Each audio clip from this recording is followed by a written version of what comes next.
I know that some of you are going to automatically assume that what you're looking at is fake.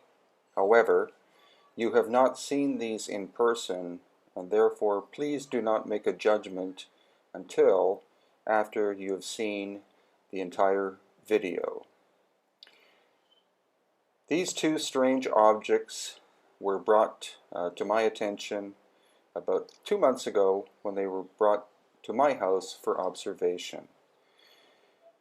What appears to be an elongated skull of some kind of amphibian type being, what I can tell you is that it is skin-like material and bone-like material and appears to have been a living being at one time.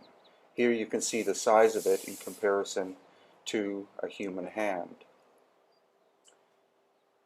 And this object was supposedly found in the same location in a cave or a labyrinth in the area of Nazca, Peru, and they were found supposedly with a number of other specimens. You can see the three-fingered hand has 6 bones in each finger.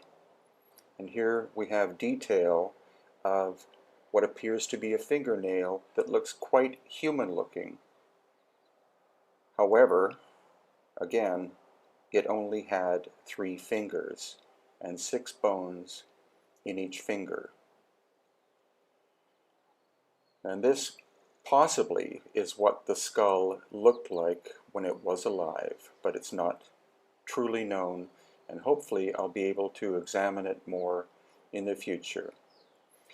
Unfortunately, the video quality is very poor because I only had access to a small handheld camera to film this object or specimen, but I found it to be quite intriguing and not fake, because again, it appears to be bone-like material with marrow and some kind of desiccated grayish brownish skin.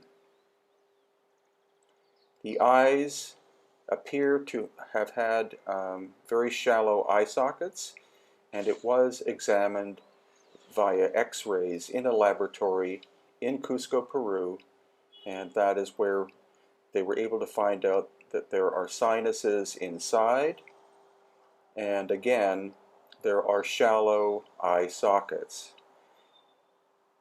Is it some kind of amphibian?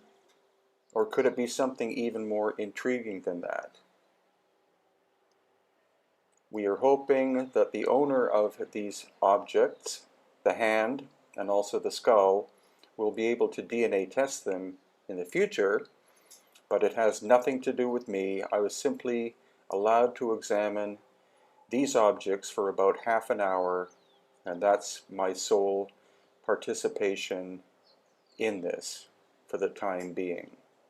Supposedly there are many more examples of odd artifacts like this in the cave or labyrinth, but we have not been given access to it, and it is being fiercely guarded by local people who have guns. What we have heard is that they are selling objects like this on the black market, which is highly illegal, but it would be great if DNA testing and radiocarbon testing could be done to see the age of them and if there's any relationship between these objects and any known animals or other types of life forms of the area of Nazca in Peru. And again, the difference between seeing them in photographs and video and seeing them in real life is the difference between night and day. And finally, another view underneath where you can see that the brain cavity is opened up. The brain is missing, but you can see that it is bone-like material and marrow and skin.